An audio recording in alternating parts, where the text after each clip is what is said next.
ದುಡ್ಡು ಕಟ್ಟಿಸ್ಕೊಳ್ತಕ್ಕಂಥದ್ದು, ದಂಡ ಆಗ್ತಕ್ಕಂಥದ್ದು. ಇದು ಕ್ಲಾಸ್ ನಂಬರ್ 3ನಲ್ಲಿ ಇರ್ತಕ್ಕಂಥ ಅಂಶ. ಇನ್ನು ಕ್ಲಾಸ್ ನಂಬರ್ 5ಗೆ ಹೋಗೋದಾದರೆ ಒಂದು ಸಣ್ಣ ಉದಾಹರಣೆ ಕೊಡ್ತೀನಿ.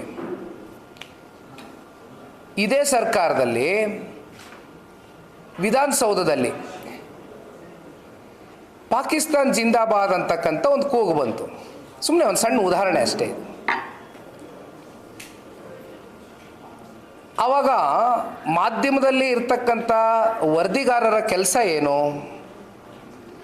ಆ ವರದಿಯನ್ನು ನಿಮ್ಮ ನ್ಯೂಸ್ ಚಾನಲ್ಲು, ನಿಮ್ಮ ಆ್ಯಂಕರ್ ಕೊಡ್ತಿರೋ ಅಥವಾ ನಿಮ್ಮ ಚೀಫ್ ಎಡಿಟರ್ಸ್ ಕೂತ್ಕೊಂಡು ಅಲ್ಲಿ ನೀವು ಕೊಡ್ತೀರಾ. You have to give it. It is your job. It's a part of your job. ನಿಮ್ಮ ಕರ್ತವ್ಯ ಅದು. ಅಲ್ಲಿಂದ ಆ್ಯಂಕರ್ ಏನು ಮಾಡ್ತಾರೆ, ಅಲ್ಲಿ ಏನು ನಡೆದಿದೆ ಆ ಘಟನೆ ಬಗ್ಗೆ ಸಂಪೂರ್ಣವಾಗಿ ನಿಮ್ಮ ಹತ್ರ ವಿವರಣೆ ಕಲೆಕ್ಟ್ ಮಾಡ್ತಾರೆ. ಅವ್ರಿಗೆ ತಿಳಿದಿರ್ತಕ್ಕಂಥ ಆ ವಿಷಯವನ್ನು ಅವರು ಜನಗಳ ಮುಂದೆ ಆ ವಿಷಯ ಮಂಡಿಸ್ತಾರೆ, ಆ ವಿಷಯ ಇಡ್ತಾರೆ. ಅದು ತಪ್ಪ? ಅದು ಕ್ಲಾಸ್ ನಂಬರ್ 5 ಪ್ರಕಾರವಾಗಿ ಅದು ತಪ್ಪು. ಅಂದರೆ ನೀವು ಇಲ್ಲಿ ಯಾರು ವರದಿಗಾರರು ವರದಿ ಮಾಡ್ತೀರಿ, ಕೇವಲ ವರದಿಗಾರರ ಮೇಲೆ ಆ್ಯಕ್ಷನ್ ತಗೊಳ್ತಕ್ಕಂಥದ್ದಷ್ಟೇ ಅಲ್ಲ, ಮಾಧ್ಯಮ ನಡೆಸ್ತಾ ಇರ್ತಕ್ಕಂಥ ಮಾಲೀಕರು ಯಾರಿರ್ತಾರೆ ನೇರವಾಗಿ ಅವ್ರ ಮೇಲೂ ಕೂಡ ಈ ಹೊಣೆಯನ್ನು ಹೊರಿಸ್ತಕ್ಕಂಥ ಕೆಲಸವನ್ನು ಈ ಒಂದು ಕ್ಲಾಸ್ ನಂಬರ್ 5ನಲ್ಲಿ ಮೆನ್ಷನ್ ಮಾಡಿದ್ದಾರೆ. ಇನ್ನು ಕ್ಲಾಸ್ ನಂಬರ್ 6ಗೆ ಹೋಗ್ತಕ್ಕಂಥದ್ದಾದರೆ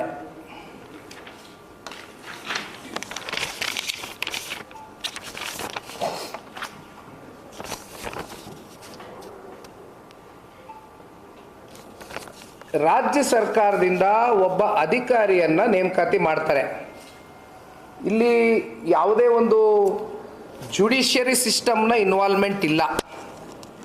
ಸರ್ಕಾರದ ಕ್ಲಾಸ್ ನಂಬರ್ 6 ಪ್ರಕಾರವಾಗಿ there is no judiciary which has been involved in this process.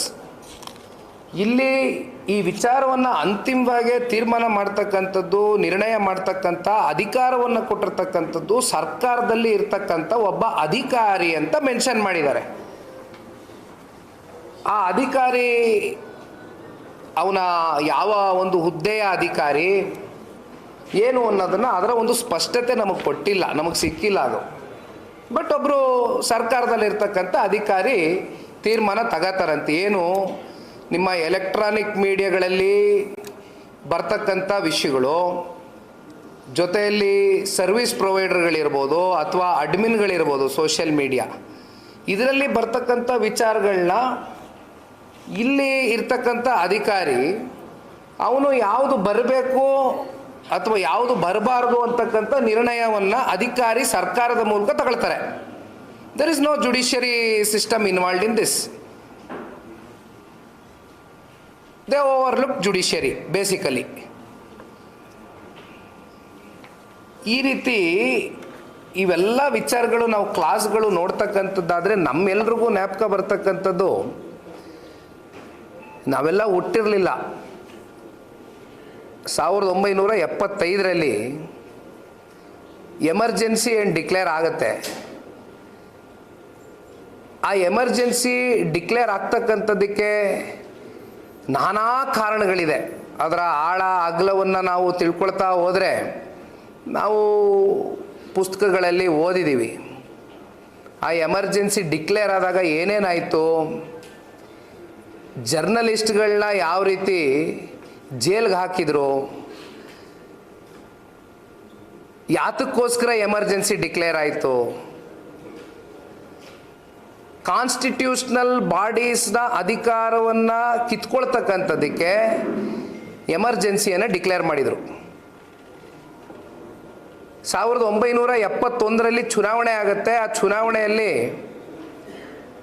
ಪೂರ್ಣ ಪ್ರಮಾಣದ ದೊಡ್ಡ ಬಹುಮತದಿಂದ ಕಾಂಗ್ರೆಸ್ನ ಸರ್ಕಾರ ಆಡಳಿತಕ್ಕೆ ಬರುತ್ತೆ. ಅಲ್ಲಿ ಒಬ್ಬ ಸೋಷಲಿಸ್ಟು ಒಂದು ಪೆಟಿಷನ್ನ ಫೈಲ್ ಮಾಡ್ತಾರೆ. ಈ ಚುನಾವಣೆ ನಡೆದಿರ್ತಕ್ಕಂಥ ಪ್ರಕ್ರಿಯೆ ಎಲ್ಲ ಒಂದು ಕಡೆ ಎಲೆಕ್ಟರಲ್ ಮ್ಯಾಲ್ಫಂಕ್ಷನ್ ಆಗಿದೆ. ಇಲ್ಲಿ ಚುನಾವಣೆ ಪ್ರಕ್ರಿಯೆ ಏನು ನ್ಯಾಯಬದ್ಧವಾಗಿ ಪಾರದರ್ಶಕವಾಗಿ ನಡಿಬೇಕಾಗಿತ್ತು, ಅದು ನಡೆದಿಲ್ಲ ಅಂತಕ್ಕಂಥದ್ದನ್ನ ಪೆಟಿಷನ್ ಫೈಲ್ ಮಾಡ್ತಾರೆ. ಅಲಹಾಬಾದ್ ಹೈಕೋರ್ಟ್ನಲ್ಲೂ ಕೂಡ ಅದು ಹೌದು ಅಂತಕ್ಕಂಥದ್ದು ಕೋರ್ಟ್ನಲ್ಲಿ ಒಂದು ಜಡ್ಜ್ಮೆಂಟ್ನ ಕೊಡ್ತಾರೆ. ಅಲ್ಲಿಂದ ಮತ್ತೆ ಸುಪ್ರೀಂ ಕೋರ್ಟ್ಗೆ ಹೋಗ್ತಾರೆ, ಸ್ಟೇ ತಗೊಳ್ತಾರೆ, ಅದೆಲ್ಲ ನಡೆಯುತ್ತೆ ವಿಚಾರಗಳು. ಬಟ್ ಅಲ್ಟಿಮೇಟ್ಲಿ ಅಧಿಕಾರಕ್ಕೋಸ್ಕರ ಅವತ್ತು ಎಮರ್ಜೆನ್ಸಿಯನ್ನು ತರಾತುರಿನಲ್ಲಿ ಯಾವ ರೀತಿ ಡಿಕ್ಲೇರ್ ಮಾಡಿದರು, ಯಾವ ರೀತಿ ಜರ್ನಲಿಸ್ಟ್ನ ಪ್ಲಸ್ಸು ಯಾರ್ಯಾರು ಬೇರೆ ಬೇರೆ ಅವತ್ತಿದ್ದಿದ್ದು ಕಾಂಗ್ರೆಸ್ ಒಂದು ಬಲಿಷ್ಠವಾದಂಥ ಪಾರ್ಟಿ, ಕಾಂಗ್ರೆಸ್ ಬಿಟ್ಟರೆ ಆ್ಯಂಟಿ ಕಾಂಗ್ರೆಸ್ನ ಇವತ್ತು ಯಾರಾದರೂ ಒಂದು ಪ್ರತಿಪಕ್ಷ ಅಂತಕ್ಕಂಥದ್ದು ಇರಬೇಕಾಗಿತ್ತಲ್ಲ, ಆ ಪ್ರತಿಪಕ್ಷದ ಒಂದು ಜವಾಬ್ದಾರಿಯನ್ನು ಸಾಕಷ್ಟು ನಾಯಕರುಗಳನ್ನ ಒತ್ತಿದ್ರು. ಬಹುಶಃ ಜಯಪ್ರಕಾಶ್ ನಾರಾಯಣರವರು ಇವತ್ತು ನಾವಿಲ್ಲೇನು ನಮ್ಮ ಕಚೇರಿಗೆ ಜಯಪ್ರಕಾಶ್ ನಾರಾಯಣರವರ ಎಂದು ಹೆಸರು ಮೇಲೆ ಇವತ್ತು ಈ ಕಚೇರಿಯನ್ನು ಪ್ರಾರಂಭ ಮಾಡಿರ್ತಕ್ಕಂಥದ್ದು ಸನ್ಮಾನ್ಯ ದೇವೇಗೌಡರು ಸಾಹೇಬರು. ಬಹುಶಃ ನಿಮ್ಮೆಲ್ಲರಿಗೂ ಗೊತ್ತಿದೆ, ಎಮರ್ಜೆನ್ಸಿ ಆದಂಥ ಕಾಲದಲ್ಲಿ ಜಯಪ್ರಕಾಶ್ ನಾರಾಯಣರವರು ಸಂಪೂರ್ಣ ಕ್ರಾಂತಿ ಅಂತಕ್ಕಂಥ ಒಂದು ಚಳುವಳಿಯ ಒಂದು ಹೆಸರಿನಲ್ಲಿ ಏನು ಎಮರ್ಜೆನ್ಸಿ ತರಾತುರಿಲಿ ರಾತ್ರೋರಾತ್ರಿ ಡಿಕ್ಲೇರ್ ಮಾಡ್ತಾರೆ, ಜರ್ನಲಿಸ್ಟ್ನ ಒಳಗಡೆ ಹಾಕ್ತಾರೆ. ಜಯಪ್ರಕಾಶ್ ನಾರಾಯಣರವರು, ಚರಣ್ ಸಿಂಗ್ ಅವರು, ಮೊರಾರ್ಜಿ ದೇಸಾಯಿ ಅವರು, ಇವರೆಲ್ಲರನ್ನೂ ಕೂಡ ಒಳಗಡೆ ಹಾಕ್ತಾರೆ.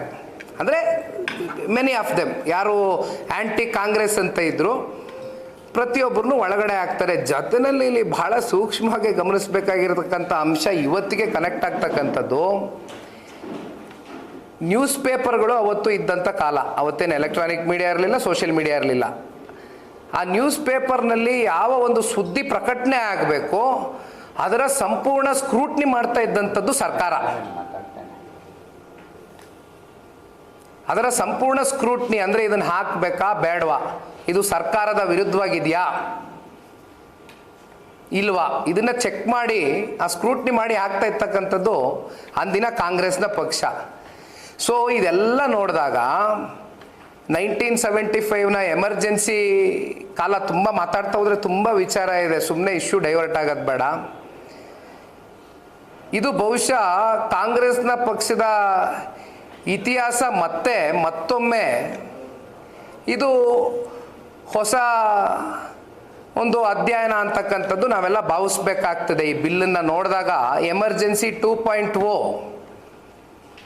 ಇವತ್ತು ಡಿಕ್ಲೇರ್ ಮಾಡ್ತಕ್ಕಂಥ ಒಂದು ಪರಿಸ್ಥಿತಿ ಈ ಬಿಲ್ ಮೂಲಕ ಈ ರಾಜ್ಯ ಸರ್ಕಾರ ಮಾಧ್ಯಮದವ್ರ ಮೇಲೆ, ಪ್ರತಿಪಕ್ಷದವ್ರ ಮೇಲೆ, ಯಾರೂ ಕೂಡ ಸರ್ಕಾರದ ವೈಫಲ್ಯತೆಗಳು ಅವರು ಎಡುವುದಂಥ ಸಂದರ್ಭದಲ್ಲಿ ಇವತ್ತು ಪತ್ರಿಕಾ ಮಾಧ್ಯಮ ಅಂತಕ್ಕಂಥದ್ದು ಅದು ನಮ್ಮ ಸಂವಿಧಾನದಲ್ಲಿ ಬಹಳ ಒಂದು ವಿಶೇಷವಾದಂಥ ಅಂಗ. ಇವತ್ತು ನಿಮ್ಮೆಲ್ಲರಿಗೂ ಅತ್ಯಂತ ಜವಾಬ್ದಾರಿ ಇದೆ, ಹೊಣೆಗಾರಿಕೆ ಇದೆ. ರಾಜ್ಯದಲ್ಲಿ ಸರ್ಕಾರಗಳು ಎಡುವುದಂಥ ಸಂದರ್ಭದಲ್ಲಿ ಅವ್ರಿಗೆ ನೀವು ತಿದ್ದತಕ್ಕಂಥ ಶಕ್ತಿ ನಿಮ್ಮಲ್ಲಿದೆ.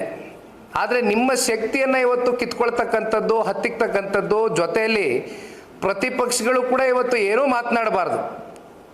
ಈ ಸರ್ಕಾರದ ವೈಫಲ್ಯತೆಯ ಬಗ್ಗೆ ಒಂದು ಚಕಾರ ಮುಂದಿನ ದಿನಗಳಲ್ಲಿ ಎತ್ತಿದ್ರೆ ಬಹುಶಃ ಇವತ್ತು ನಾವು ನೀವೇನು ಇಷ್ಟು ಮನಸ್ಸು ಬಿಚ್ಚಿ freedom of speech, freedom of expression ಅಂತ ಮಾತಾಡ್ತಾ ಇದ್ದೀವಿ. ಮುಂದಿನ ದಿನಗಳಲ್ಲಿ ಏನಾದರೂ ಈ ಬಿಲ್ ಜಾರಿ ಆದರೆ ನಾವು ನೀವೇನಾದ್ರು ಹಿಂಗೆ ಕೂತ್ಕೊಂಡು ಪ್ರೆಸ್ ಅಡ್ರೆಸ್ ಮಾಡಬೇಕು ಅಂದರೆ ನೀವು ಪ್ರಶ್ನೆ ಕೇಳೋರಿಗೆ ನಿಮಗೂ ಕೂಡ ಒಳಗಡೆಯಿಂದ ನಾವು ಎಂಥ ಪ್ರಶ್ನೆ ಕೇಳಬೇಕು ಅಂತ ನೀವು 100 ಬಾರಿ ಆಲೋಚನೆ ಮಾಡಬೇಕು. ನಾವು ಯಾವ ರೀತಿ ಉತ್ತರ ಕೊಡಬೇಕಪ್ಪ ಇದಕ್ಕೆ ಅಂತ ನಾವು 1000 ಬಾರಿ ಆಲೋಚನೆ ಮಾಡ್ತಕ್ಕಂಥ ಪರಿಸ್ಥಿತಿಯಲ್ಲಿ ನಮ್ಮನ್ನು ದೂಡ್ತಾರೆ ಸರ್ಕಾರ. ಅಂದರೆ ಅವ್ರಿಗೆ ಇಲ್ಲ ಈ ವ್ಯಕ್ತಿ ಸರ್ಕಾರದ ವಿರುದ್ಧವಾಗೋ ನಮಗೆ ಅಂದರೆ ಅದೇ ದ್ವೇಷ ಭಾಷಣ, ದ್ವೇಷ ಅಪರಾಧಿಗಳು ಅಂಥದ್ದು ಏನು ಮೆನ್ಷನ್ ಮಾಡ್ಕೊಂಡಿದ್ದಾರಲ್ಲ, ಅವ್ರಿಗೆ ಇಷ್ಟ ಇಲ್ಲದೆ ಇರ್ತಕ್ಕಂಥ ಅಂಶ ಯಾವುದಾದ್ರು ಇದ್ದರೆ ಬಹುಶಃ ನಾವು ಮಾತನಾಡಿದ್ರೆ ನಮ್ಮೆಲ್ಲರಿಗೂ ಕರ್ಕೊಂಡೋಗಿ ಲೇಟೆಸ್ಟ್ ಹಾಗೂ ಇಂಟ್ರೆಸ್ಟಿಂಗ್ ಸುದ್ದಿಗಳಿಗಾಗಿ ಬಾಸ್ ಟಿವಿ ಕನ್ನಡ ಚಾನೆಲ್ನ ಸಬ್ಸ್ಕ್ರೈಬ್ ಮಾಡಿ. ಹಾಗೆಯೇ ಬೆಲ್ ಐಕಾನ್ ಪ್ರೆಸ್ ಮಾಡಿ. ಇದರ ಜೊತೆಗೆ ಫೇಸ್ಬುಕ್, ಇನ್ಸ್ಟಾಗ್ರಾಮ್, ಎಕ್ಸ್ನಲ್ಲೂ ಮಿಸ್ ಮಾಡದೆ ಫಾಲೋ ಮಾಡಿ.